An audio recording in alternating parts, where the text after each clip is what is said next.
know that sound is the Unfiltered Band. It means, yes, another episode of Unfiltered coming your way. It's officially go down as episode 122, calling it straight sugar. As Edwin Diaz reportedly signs back with the New York Mets, Andy Martino, Bob Nightingale, others have this out again reported, pending physical. 5 years, $102 million as we sit here live, 5 o'clock Eastern time on a Sunday. Of course, welcome to all of you who are joining us on Apple, Spotify, everywhere you get your podcasts, where you can get there, as well as at Casey Stern on Twitter, inside the Unfiltered Revolution, and jump on the YouTube channel for my side of it, which you can get in my bio on Twitter, or at Believe's channel, BLEAV, and get all the episodes, all the interviews, the conversations, the laughs, the breakdowns, and more. And thank you, Unfiltered Band. Just want to hop on board. Won't be long here. You can chat along the way live if you want. Otherwise, get to me at Casey Stern and replies if you listen to this Apple, Spotify, wherever you get them. It's funny, I did the wrap-up episode of the World Series live earlier today, about 5 hours ago as we sit here on the live side. And I said, it's amazing, having covered this sport now 2 decades, just how quickly we snap a finger and turn in the postseason, right? Team is on a high like the Dodgers. They can't lose. An amazing season. Boom. They're gone. The Phillies, we don't trust them at all. Boom. They're on a run. The momentum's crazy. They have a World Series record-breaking homer game and a barrage against Lance McCullers. Boom, they get no hit. And 2 days later, you're going home. And now all of a sudden, it's the same way as you get into the offseason, just how quickly things work. So I wanted to hop on quickly and break down at least the first huge, and it is big, reported deal from Clearly. If you're looking at the top free agents who are out there in the marketplace, and there are a lot of numbers of names, and depending upon who officially opts out and who doesn't, when you look at the DeGroms and the Bogarts and Aaron Judge at the forefront, among others, Edwin Diaz right in that top mix, and now going to stay at the back end for the New York Mets. We always tell you at the front end of our show, we're presented by our good friends at BetOnline. Basketball is back. BetOnline remains your number one source for your sports betting needs this season. Latest odds, team matchup info, player news, and game trends only over at BetOnline is your continued source for all your sports wagering information. BetOnline's got live betting, free contests, and giveaways all season long. Fastest and easiest way to bet your favorite sports teams and events, whether it's NFL, NBA, NHL, MMA, tennis, boxing, or even golf. Simple, head over to betonline.ag to join. That's betonline.ag and get your 50% welcome bonus with your first deposit. Make sure to use the promo code BELIEVE, BLEAV, to receive your rewards. It's BetOnline, where the game starts. Again, this will be short and sweet, but let's get started. First big name off the board, one of the top names who was on it, or would he be, and Edwin Diaz. Edwin Diaz, a guy who, when he came over in the trade from Seattle, was a guy who was looked at it, could be maybe the steal, or at least make it worthwhile when the Cano thing looked to implode and be a total disaster, which it was. Yet Edwin Diaz was that.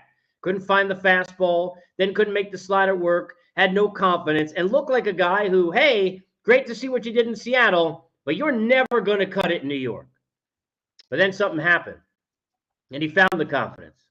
And clearly this season, look, outside of in Cleveland with the Guardians at the back end, there's nobody else even in the conversation that Edwin Diaz, a conversation about 1.5 or 2 the whole season in terms of the kind of closer this guy was. As dominant as you'll ever see in a regular campaign, brilliant, pitching more than an inning, any inning at the end, Buck using him in different spots, having no issues with it. And the trumpets they were sounding, and it wasn't just about all the theatrics for Edwin Diaz and the sugar coming out of that bullpen, but it was the heat that he was dialing up and the strikeout totals and the record-breaking strikeout totals per 9 that he was putting up as a closer all season long. I said this in the show I did 5 hours ago when I looked at all the free agents. I said with the Mets specifically, just to touch on it before we get started, I thought I'd have more than 5 hours to dig into it. I said there's only one must. I said Brandon Nimmo's a really want to. Jacob deGrom's a really want to. Those answers can come with the money that Steve Cohen has. They can come with what's in your system through trade. There's no answer that's coming if it's not Edwin Diaz for what he does for this team.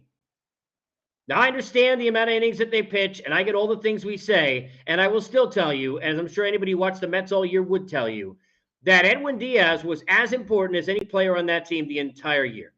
He was as important as Frankie Lindor was the whole year. He was as important as Pete Alonso. Well, how could he be? Because just knowing that they had him in spots to lock down games, what it did to relieve and to really give relief to that team in other areas and in games that he didn't pitch, the amount of times he came in and was locked down and made it open shut, it put them in such a sweet position and allowed Buck really to manage a game where, remember, he had months at a time without Max Scherzer, months at a time without Jacob deGrom.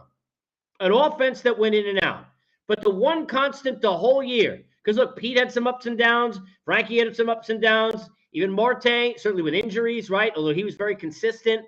The one thing all year that was the given, from bell to bell, not sort of bell to bell when he's healthy, Max Scherzer, not sort of bell to bell when he's healthy, whenever that was, Jacob deGrom. But I mean bell to bell, like when you clock in to when you clock out, that's that dude, that guy in Edwin Diaz. It's why the memorabilia guy, 89, jumps in. Amazing signing, bro. You are damn straight. This absolutely had to happen.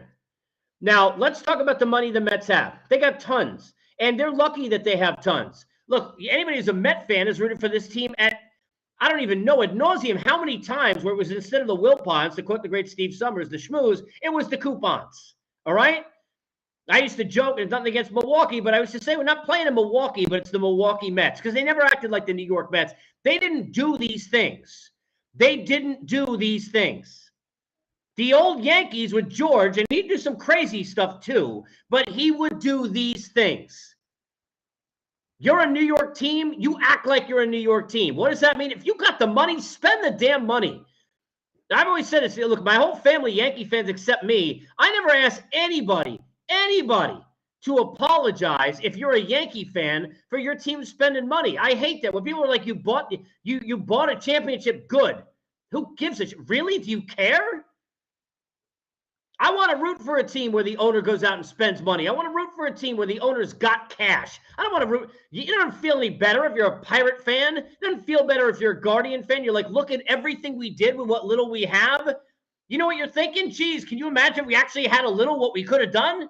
We could have beaten the Yankees. We could have maybe beaten the Astros. We could be, look what we did.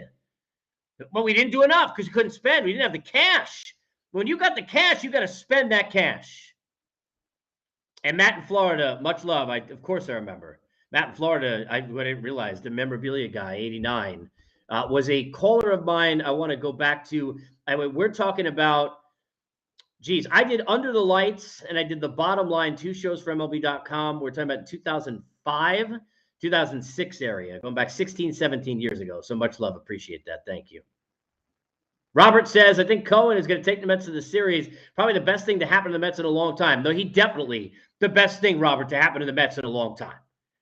But you got to lock up Edwin Diaz. It's not about, is he worth $100 million? No closer, no reliever, none of them do you want to pay $100 million. None. None of them do you want to give a 5-year deal with how quickly they disappear off the face of the earth, seemingly. We thought Edwin Diaz was doing that 2 years ago before he jumped back in the mix, right? At the highest level. None of them do you want to pay $20 million a year, especially when you got the Nimmo question, the deGrom question. How do you fix it? How are you going to figure it out? Do you go after Ohtani a year from now? Are you trying to bring in guys and make trades for, front-end dudes and eventually you're going to have to pay? How are you going to use the money? All of that, right? You got your own guys. How are we going to extend them? You got all these different questions that you want to have answered, and there's only so much money you could spend. That's why the Braves down here in Atlanta are thinking, geez, did we not save enough for Dansby Swanson? But if you're the Mets, it's not about want. There's no choice with Edwin Diaz. I want Brandon Nimmo back in a Mets uniform, but that is a want to. I want Jacob deGrom back in a Met uniform. That will come down in a lot of ways to if he wants to be. But I want to, and that's a want to. Edwin Diaz was a have to. Edwin Diaz was a have to. The way he played this year, that's a have to. The way he pitched for you, what he meant to you, that's a have to. The answers that he gives you by being back in there next year and for the next 5, that is a have to. You are trying to win now. Max Scherzer is old. We saw it down the stretch of the season. You don't even know, are you going to keep him in bubble wrap or healthy enough? All right? You got age in some areas on this team. You got big contracts, but not for, you're not sitting there with a lot of young kids. Now, look, I understand, right? Alvarez, and we'll see what we get out of him. And you know what? You tell me you love Vientos, you love Beatty, wherever the kids are, Mauricio, right? All these, that's great. But at the end of the day, you got some age on some of your dudes that you're paying, and especially in the front end. And by the way, if DeGrom doesn't sign, one of the first guys, if you're not already figuring this out, the Mets are going to go after is named Justin Verlander, who's also kind of old. They're going to go after it. I said this a couple of weeks ago. If DeGrom's not on the Mets, I think Verlander will be if he's not in Houston. And Max will reel him back in to go and, hey, wouldn't it be cool, down the stretch of our careers to end it together where we stay, yada, yada, yada. And I think that's the story they'll try and tell because the Mets got to go win now. They got to win now, like tomorrow. You don't come in with Steve Cohen spending that kind of money and you're trying to you want to be consistently good for a while. You want to make the playoffs every year. They did that. But you got to get that taste out of your mouth after what happened this year, and you got to go win. If DeGrom doesn't stay and Verlander stays in Houston, they're calling Cleveland about Shane Bieber. They're figuring out about, hey, I know you said Ohtani can't move, but what about ... They're not playing, and it doesn't guarantee you a win in a World Series. It doesn't guarantee you a win in a division, but I guarantee you that the Mets are going to sit there and outbid anyone they have to for whatever they have to. DeGrom may not come back, but it won't be because the Mets won't offer him the most money. It may be even money. He gets matched, and he just don't want to be back in New York, and that's his choice. By the way, something similar that may happen to Aaron Judge going to San Francisco, perhaps, and not New York, if the Yankees and Giants are close. That's the crazy part. The Yankees usually, I remember back in the Teixeira thing many, many years ago, before he went to the Yankees, everybody in Baltimore like, oh, my God, he's coming home. He's coming home. And if you give even money, it was $184 million, a lot of money. Orioles, they came to play. But it don't matter. If the Yankees come to play even, you got no chance. Well, how crazy is it that at even, I think Aaron Judge is going to leave? They're going to have to offer him the most money. And I think they will. So I think Judge will stay a Yankee, but I think they'll do that.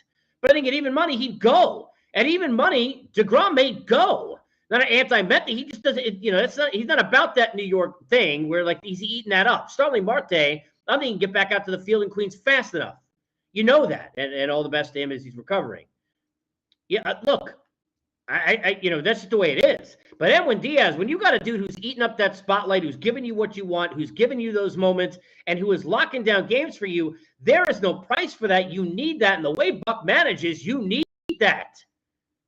Had to happen. Had to happen. The fifth year may kill you. You may eat $20 million.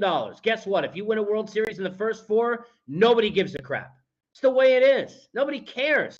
It's why when the Angels, look, I'm not saying you should give Garrett Cole 9 years like the Yankees did, but the Angels, what, they're going to give 7 or 8, but they won't give 9? So you gave Anthony Rendon, who I love as a great player, but can't pitch, all the money instead? That's dumb.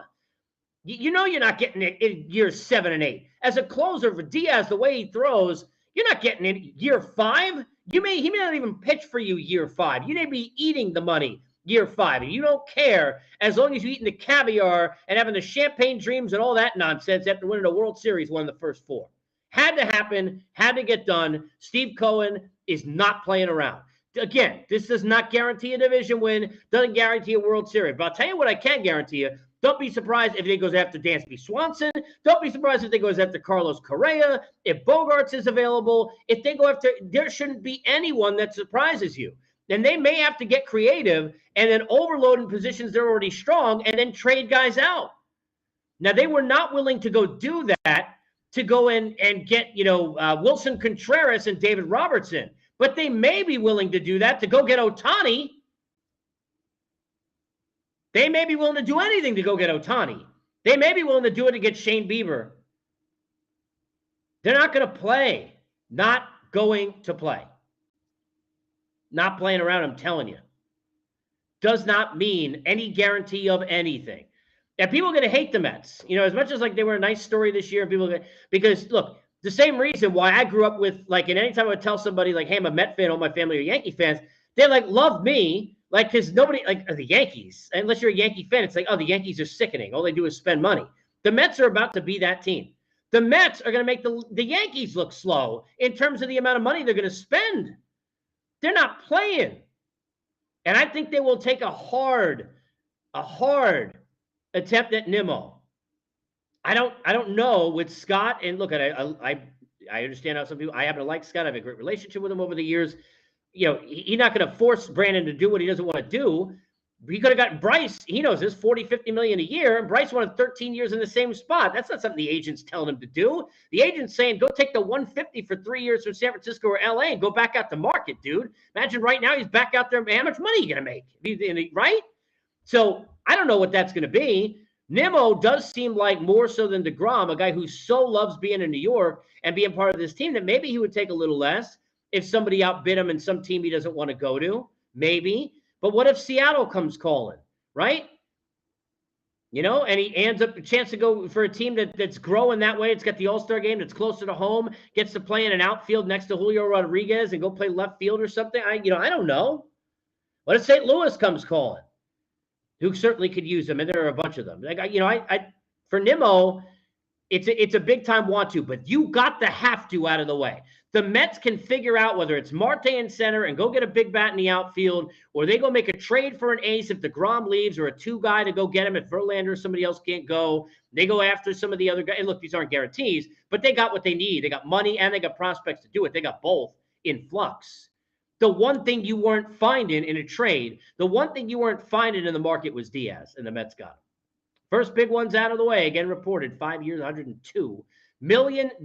Sugar, trumpets, queens, all back together again, coming up in 2023 and beyond. We'll be back with episode 123 very soon, much sooner than that. And as always, we thank you for being with us. Keep involved in the Unfiltered Revolution at Casey Stern. And always remember that we are thankful that we are presented by our good friends at BetOnline.